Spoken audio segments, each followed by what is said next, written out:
प्रिय विद्यार्थियों, पुनः स्वागत है आप सबका कक्षा 7 के इस ऑनलाइन शिक्षण कक्षा में। और आशा है कि आप सब स्वस्थ होंगे, सुरक्षित होंगे, प्रसन्न होंगे और निश्चित रूप से अपने अध्ययन में रत भी होंगे। जैसा कि आप सब जान रहे हैं कि पिछली कक्षा में हम सब ने हिंदी निहारिका में संकलित पाठ 10 कलाम की आत्मकथा, इस पाठ के कुछ अंशों का अध्ययन किया था। और चूंकि विस्तृत पाठ है, विषय वस्तु विस्तृत है, इसलिए इस पाठ को हम लोग 2 खंडों में पढ़ रहे हैं। आज की इस कक्षा में पाठ 10 कलाम की आत्मकथा के शेष अंशों का अध्ययन हम करेंगे और हम ये जानने का प्रयास करेंगे कि उनका विद्यार्थी जीवन किस प्रकार का था, और साथ ही यह भी जानेंगे कि राजनीति के क्षेत्र में, शिक्षा के क्षेत्र में और विशेषकर विज्ञान के क्षेत्र में डॉक्टर एपीजे अब्दुल कलाम का क्या योगदान रहा। आप सब जानते हैं कि भूतपूर्व राष्ट्रपति डॉक्टर एपीजे अब्दुल कलाम विद्यार्थियों के बहुत प्रिय थे। आप सब उन्हें पसंद करते हैं, आप सभी उन्हें आदर्श के रूप में मानते हैं। और आदर्श मानने का कारण भी है क्योंकि इनका व्यक्तिगत जीवन ही इस प्रकार का था जिसमें अनेक घटनाएं, अनेक प्रसंग ऐसे हैं जिनसे हम लोग अपने जीवन के विविध क्षेत्रों में, विविध अवसरों पर प्रेरणा ले सकते हैं, उनसे सीख ले सकते हैं, उनका अनुकरण करके अपने भी जीवन को हम लोग सफल और धन्य बना सकते हैं। तो आज के इस कक्षा में हम लोग पाठ 10 पृष्ठ संख्या 55 सेकेंड लास्ट जो पैराग्राफ है, यानी अंतिम 2 अनुच्छेद हैं, वहां से प्रारंभ करते हैं अध्ययन और फिर पाठ के अंत तक हम लोग चलेंगे।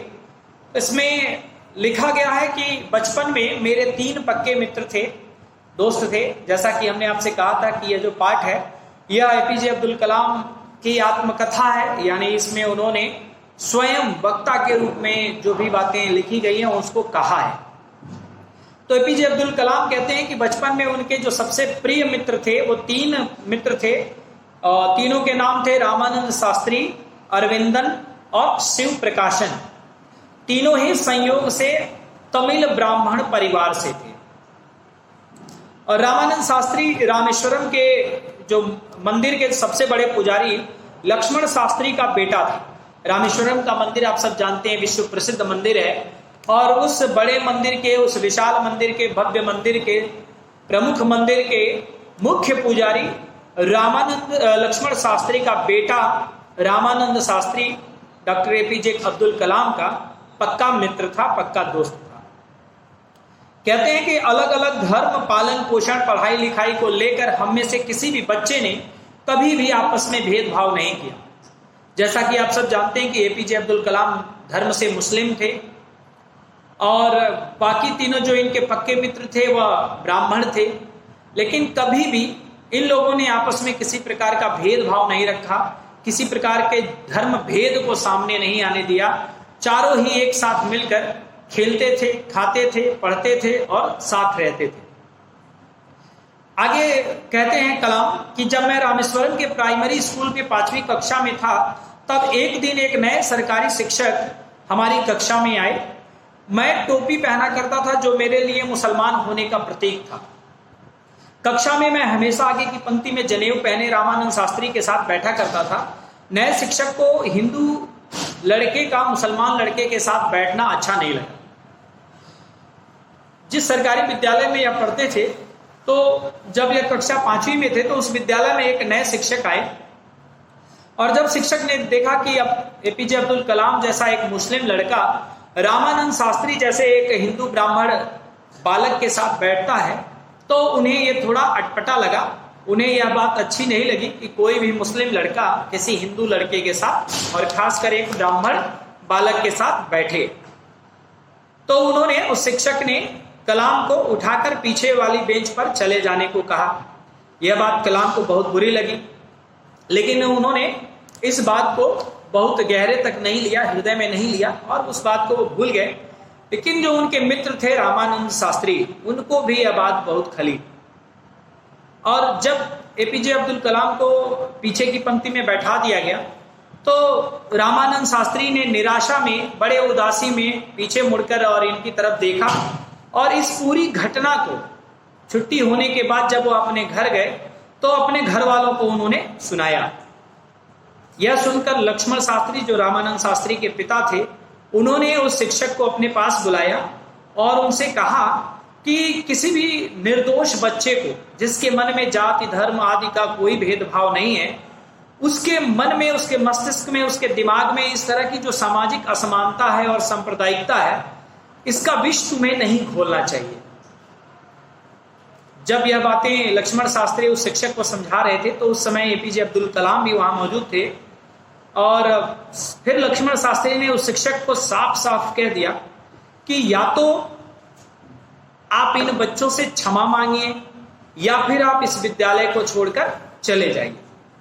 क्योंकि लक्ष्मण शास्त्री को लगा कि अगर इन्हें आज नहीं बोला गया, आज इन्हें नहीं समझाया गया, तो आगे चलकर भी यह दूसरे बच्चों के साथ इसी प्रकार का भेदभाव करेंगे, जिससे कि बच्चों में एक असमानता की भावना आएगी, एक सांप्रदायिकता की भावना का विकास होगा, एक विद्वेष की भावना का विकास होगा, जो समाज के लिए ठीक नहीं है।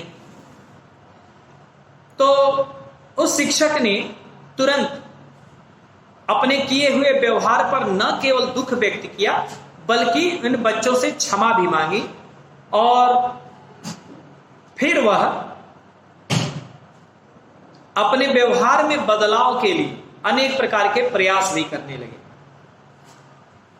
लक्ष्मण शास्त्री जो कि एक धर्मनिरपेक्ष व्यक्ति थे, जो कि समानता में विश्वास रखते थे, तो उस विश्वास और उनके धर्मनिरपेक्षता के समक्ष अंततः उस शिक्षक में बदलाव आ गया। उन्होंने अपने व्यवहार में परिवर्तन कर लिया।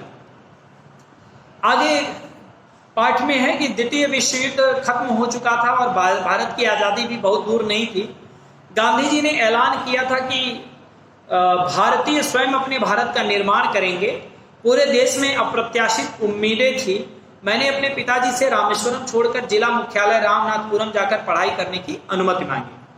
द्वितीय विश्व युद्ध 1945 में समाप्त हो चुका था। महात्मा गांधी भारत को स्वतंत्र कराने के लिए आंदोलन तेज कर रहे थे। भारतीय जनमानस भी महात्मा गांधी की ओर बड़े उम्मीद की नजर से देख रहा था। एक संकेत मिल रहा था कि अंग्रेज अब भारत को आजाद कर देंगे।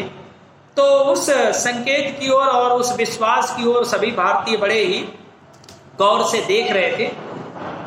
कलाम ने भी अपने पिता से कहा कि अब वह आगे की शिक्षा दीक्षा के लिए रामेश्वरम से आगे बढ़कर और जिला मुख्यालय रामनाथपुरम में जाना चाहते हैं। पिता ने उनको समझाते हुए कहा कि तुम्हें आगे बढ़ने के लिए जाना होगा। हमारा प्यार तुम्हें बांधेगा नहीं और न ही हमारी जरूरतें तुम्हें रोकेंगी। मेरी हिचकिचाती हुई मां को उन्होंने खलील जिब्रान का हवाला देते हुए कहा कि तुम्हारे बच्चे तुम्हारे नहीं हैं, वे तुम्हारे जरिए आते हैं लेकिन तुमसे नहीं आते। तुम उन्हें अपना प्यार दे सकते हो लेकिन अपने विचार नहीं, उनके खुद के अपने विचार होते हैं। तो जब कलाम ने अपने पिता से अनुमति मांगी रामनाथपुरम में जाकर अध्ययन करने की, तो उनके पिता ने कहा कि ठीक है, तुम आगे की पढ़ाई जारी रखने के लिए जाना चाहते हो तो तुम जा सकते हो, हम तुम्हें रोकेंगे नहीं। न ही हमारा प्यार तुम्हें बांधेगा, न ही हमारी कमजोरी तुम्हें रोकेगी, और न ही हमें किसी जरूरत के कारण तुम्हें रोकने की समय इच्छा है। फिर मां चूंकि अपने पुत्र के वियोग से उस समय दुखी थी, व्याकुल थी, रो रही थी, उनको समझाते हुए उन्होंने खलील जिब्रान का उदाहरण दिया और उन्होंने बताया कि जैसे खलील जिब्रान इस समाज के लिए आया था, उसी तरह से जो तुम्हारा बच्चा है वो तुम्हारे माध्यम से केवल पैदा हुआ है, तुम्हारी कोख से केवल पैदा हुआ है, लेकिन वह तुमसे नहीं आया। इसे ईश्वर ने बनाया है, मानव जाति के लिए बनाया है, इस संसार के लिए बनाया है। तुम इसे अपना प्यार दे सकती हो, तुम इससे चाहे जितना लगाव दिखाना दिखा सकती हो, लेकिन अगर तुम चाहो कि अपने बच्चे को अपने विचार भी दे दो तो यह संभव नहीं है। बच्चे के स्वयं के अपने विचार होते हैं। हर मनुष्य का अपना स्वयं का विचार होता है। जब उसकी इच्छा होती है तभी वह दूसरे के विचारों को या दूसरे की योजनाओं को ग्रहण करता है, अन्यथा सबके अपने स्वतंत्र विचार और योजनाएं होती हैं। किसी प्रकार से उनकी माताजी मानती हैं और वो फिर रामनाथपुरम चले जाते हैं। और कलाम बताते हैं कि रामनाथपुरम कस्बा समृद्ध होते हुए भी बनावटीपन में जीता समाज था। जैसा कि आम शहरों में होता है कि इतनी दौड़ भाग भरी जिंदगी होती है कि वहां लोगों से मिलने का समय नहीं होता, लोगों से अपनत्व दिखाने का, लगाव दिखाने का अवसर नहीं मिल पाता है। सभी लोग अपने काम में व्यस्त होते हैं, सभी अपने दिखावटी जीवन के पीछे परेशान रहते हैं। और कहते हैं कि वहां की आबादी करीब 50,000 की थी, लेकिन जिस तरह की सुंदरता, जिस तरह का सद्भाव, जिस तरह की सुसंगति रामेश्वरम में थी, वहां रामनाथपुरम में वह नहीं मिलती थी। और इसीलिए कलाम को बार बार अपने घर की याद आती थी और बार बार वो रामेश्वरम जाने का मौका खोजते रहते थे। फिर उन्होंने ख्याल किया कि अगर मैं बार बार इसी प्रकार से घर की याद करता रहूंगा, घर जाने के लिए प्रयास करता रहूंगा, तो इससे मेरे पढ़ाई में दुविधा होगी, मेरी पढ़ाई में परेशानी होगी और मेरे पिता के सपनों को मैं पूरा नहीं कर सकता। तो आगे अपनी पढ़ाई को ठीक प्रकार से जारी रखने के लिए, पिताजी के सपनों को पूरा करने के लिए और अपनी सफलता के प्रति आश्वस्त होने के लिए उन्होंने रामनाथपुरम में ही रहना स्वीकार किया और वो रामेश्वरम फिर नहीं गए। उनके पिताजी उन्हें कलेक्टर बनते हुए देखना चाहते थे और कलाम को लगता था कि मेरे पिता ने अगर मेरे प्रति कोई सपना देखा है, मुझे लेकर कोई सपना देखा है, तो उसे पूरा करना मेरा फर्ज है, एक पुत्र का फर्ज है तो मेरा फर्ज है। जलालुद्दीन हमेशा सकारात्मक सोच की शक्ति की बात किया करते थे और जब भी कलाम को घर की याद आती थी या कलाम उदास होते थे तो हमेशा कलाम उनकी बातों को याद कर लेते थे। कलाम को हमेशा जलालुद्दीन अच्छी अच्छी बातें बताते थे, उनके लक्ष्य के प्रति, उनके उद्देश्य के प्रति सावधान करते थे, आगाह करते थे, मार्गदर्शन दिया करते थे। तो जब भी अगर कलाम कभी अकेले होते थे, उदास होते थे या घर जाने की इच्छा होती थी, मोह लगता था, तो उस समय वह जलालुद्दीन की बातों को याद करके और अपने मन को संतोष दे लेते थे और अपने लक्ष्य की प्राप्ति के लिए फिर अपने प्रयास में जुड़ जाते थे। जलालुद्दीन के कहे अनुसार कलाम ने अपने मन के विचारों और मस्तिष्क को स्थिर रखने तथा लक्ष्य को पाने के लिए कठोर परिश्रम किया। मन को स्थिर रखने के लिए आप सब जानते हैं कि अध्ययन के लिए एकाग्रता बहुत जरूरी होती है। आत्मानुशासन एक विद्यार्थी के लिए बहुत आवश्यक होता है। तो इससे संबंधित जो भी बातें जलालुद्दीन ने कलाम को समझाई थी, बताई थी, उन बातों को याद करके, उन बातों को हृदयस्थ करके और अपने लक्ष्य को प्राप्त करने के लिए कलाम ने कठोर परिश्रम किया और वो कभी रामेश्वरम लौटे नहीं और अपने घर से और दूर चले गए ताकि उन्हें अपने घर की याद न आए।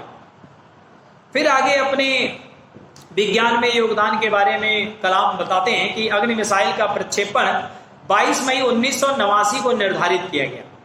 प्रक्षेपण से पहले वाली रात को doctor Arunachalam, general KN Singh और मैं रक्षा मंत्री के साथ घूम रहे थे तो ITR अग्नि का प्रक्षेपण देखने आए थे। उस दिन प्रक्षेपण में हम कामयाब रह पाएंगे, यह सवाल हम सबके मन में घूम रहा था। 22 मई 1989 को अग्नि मिसाइल का प्रक्षेपण किया जाना था और उससे एक दिन पहले ये लोग घूम रहे थे, टहल रहे थे और टहलते समय सबके मन में यही व्याकुलता थी, यही व्यग्रता थी कि क्या हमारा ये जो प्रक्षेपण है ये सफल हो पाएगा अथवा नहीं हो पाएगा। और उस समय, उस दिन पूरी चांदनी रात थी, ज्वार पूरे जोरों पर था, यानी समुद्र में ऊंची ऊंची लहरें उठ रही थी। लहरें एक दूसरे से टकराकर बहुत शोर पैदा करती थी और क्या कल होने वाले अग्नि प्रक्षेपण में हम कामयाब रह पाएंगे, यह सवाल हम सबके मन में घूम रहा था। लेकिन हम में से कोई भी उस चांदनी रात के सन्नाटे को तोड़ना नहीं चाहता।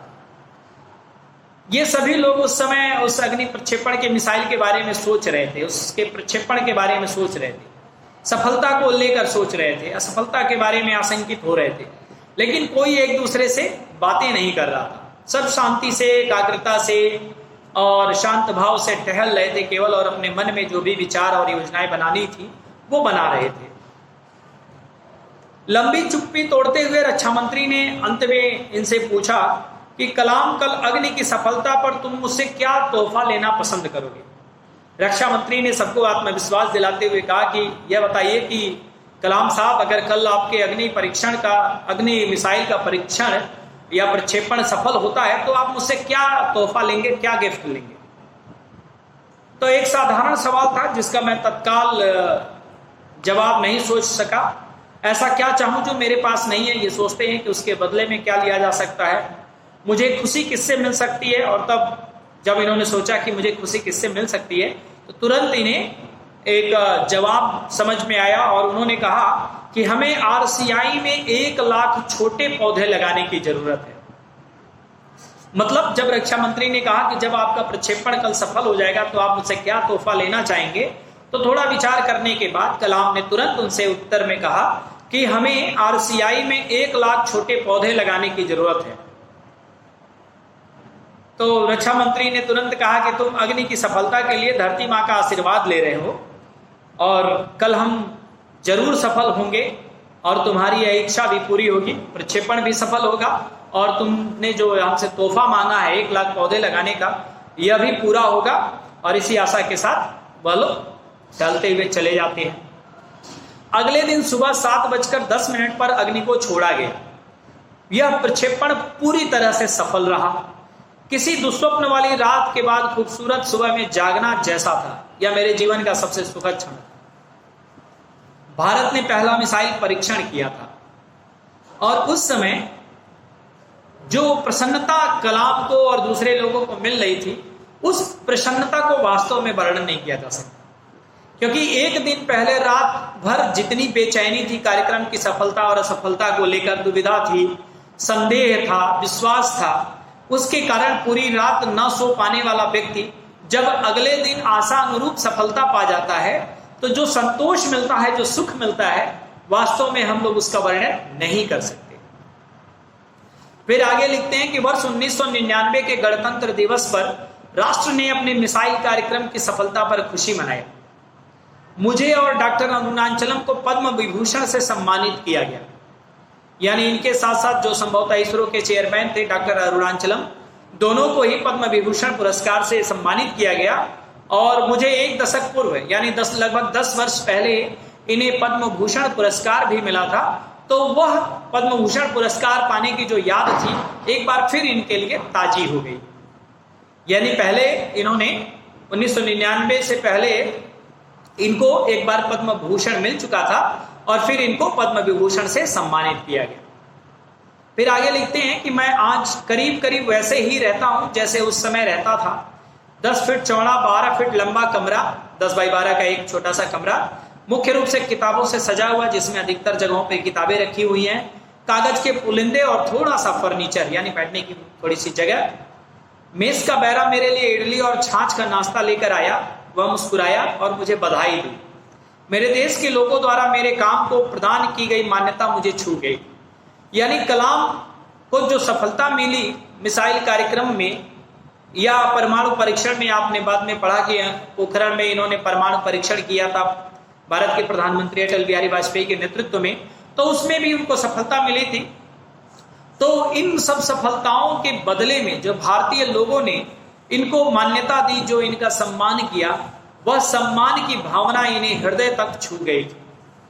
बड़ी संख्या में वैज्ञानिक और इंजीनियर देश छोड़कर पैसा कमाने के लिए विदेश चले जाते हैं।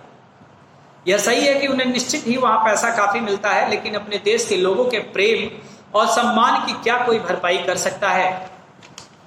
अब कलाम यहाँ एक ऐसा विषय उठाते हैं जो वास्तव में हम सबके लिए विचारणीय है, जो हम सबको विचार करना चाहिए कि आज थोड़े से पद के लिए, छोटे से पद के लिए, थोड़े से पैसों के लिए हमारे देश का युवा वर्ग किसी भी पद पर जब पहुंचता है, किसी भी जब उपाधि को ग्रहण करता है, तो वह तुरंत विदेशों की तरफ चला जाता है।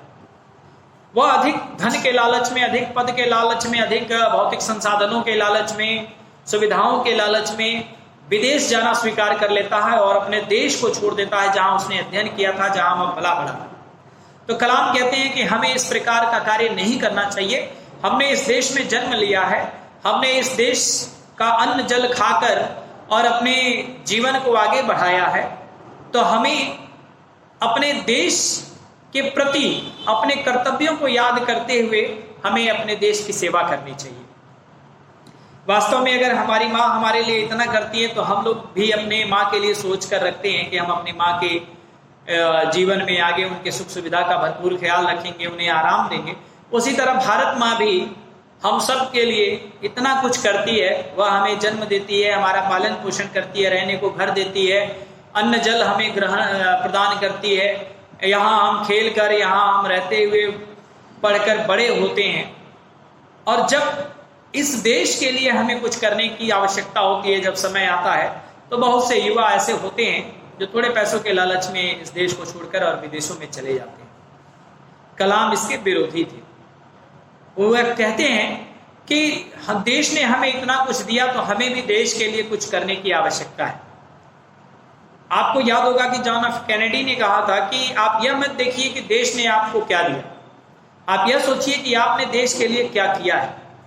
तो इसी तरह हम भारतीयों की यह जिम्मेदारी है, यह हमारा उत्तरदायित्व है कि हम यह ना देखें कि दुनिया ने हमें क्या दिया, समाज ने हमें क्या दिया, राष्ट्र ने हमें क्या दिया, बल्कि हमें यह देखने की और सोचने की आवश्यकता है कि हम इस देश के लिए क्या कर सकते हैं। जैसे कलाम ने अपने पूरे जीवन में अपने वैज्ञानिक शोधों, वैज्ञानिक आविष्कारों और प्रयोगों के माध्यम से इस देश को रक्षा के क्षेत्र में सबल बनाया, आत्मनिर्भर बनाया, उसी तरह से जीवन के विविध क्षेत्रों में सफलताएं अर्जित करते हुए हम सबको भी प्रयास करना चाहिए कि हम विविध क्षेत्रों में विविध प्रकार के अपने उत्तरदायित्वों के सम्यक निर्वहन के माध्यम से इस देश की सेवा करें, इस देश की रक्षा करें, इस देश के प्रति अपने कर्तव्य का पालन करें। आप सब जानते हैं कि इनके अभूतपूर्व योगदान को देखते हुए विज्ञान के क्षेत्र में, शिक्षा के क्षेत्र में, राजनीति के क्षेत्र में इनको भारत रत्न से भी सम्मानित किया गया। हालांकि जब यह पाठ लिखा गया उस समय तक संभवतः डॉक्टर एपीजे अब्दुल कलाम की मृत्यु नहीं हुई थी, लेकिन उनके इन योगदानों को देखते हुए भारत सरकार ने इन्हें भारत रत्न से भी सम्मानित किया था, जो भारत का सर्वश्रेष्ठ नागरिक अलंकरण है, नागरिक पुरस्कार है। 27 जुलाई 2015 को, इस पाठ में वर्णित नहीं है लेकिन हमने आपसे बताया था कि 27 जुलाई 2015 को डॉक्टर एपीजे अब्दुल कलाम की मृत्यु हुई शिलोंग में। जब वो एक विश्वविद्यालय के किसी कार्यक्रम में छात्र सम्मेलन में गए हुए थे और वहां सभा को संबोधित कर रहे थे तो अचानक उनके सीने में कुछ दर्द उभरा और वह वहीं जमीन पर गिर गए। फिर इलाज के दौरान ही उनकी मृत्यु हो गई। कहते हैं हृदय गति रुक जाने से, यानी हार्ट अटैक से इनकी मृत्यु हो गई। तो भारत के ऐसे महान सपूत की, भारत के ऐसे तेजस्वी सपूत की सफलताओं से अनुप्राणित होकर उससे अनुकरण लेकर, उससे सीख लेकर, इनके जीवन संघर्षों से सीख लेकर हमको भी अपने जीवन को उसी प्रकार से आदर्श और देश हित के लिए तत्पर रहने वाला बनाने की आवश्यकता है, जैसे डॉक्टर एपीजे अब्दुल कलाम ने किया।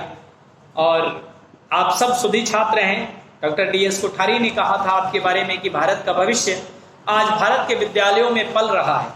तो ठीक आपकी ही तरह कभी डॉक्टर एपीजे अब्दुल कलाम भी प्राइमरी विद्यालय और फिर उससे आगे बढ़ते हुए दूसरे विद्यालयों में पढ़ते हुए भारत के एक उज्जवल भविष्य बने।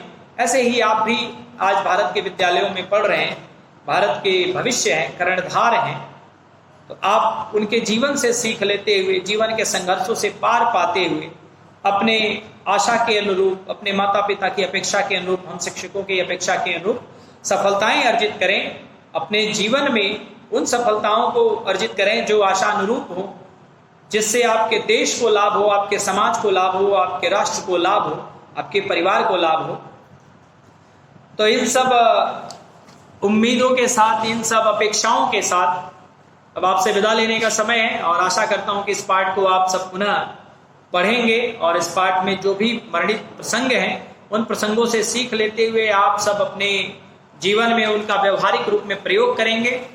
आपसे विदा लेते हैं इस आशा, उम्मीद और विश्वास के साथ कि आप सब स्वस्थ रहेंगे, सुरक्षित रहेंगे, आनंद रहेंगे, प्रसन्न रहेंगे। और निश्चित रूप से जैसा कि हमने पहले भी कहा है कि प्रथम सेमेस्टर की परीक्षा आपकी बीत चुकी है, उसके परीक्षा परिणाम से आप परिचित हो चुके हैं। आप सब जान चुके हैं कि उक्त परीक्षा में आपसे कौन सी त्रुटियां ऐसी रह गई, कौन सी ऐसी कमियां रह गई आपके प्रयास में, जिससे आशानुरूप आपको परिणाम नहीं प्राप्त हुए। तो उनमें सुधार करते हुए, उनमें परिवर्धन करते हुए, आप अपने प्रयास को और अधिक सबल करते हुए आगामी परीक्षाओं की तैयारी करेंगे और सर्वोत्तम परिणाम देने का भी प्रयास करेंगे। तो इन्हीं सब बातों के साथ मिलते हैं अगली कक्षा में। धन्यवाद, आभार।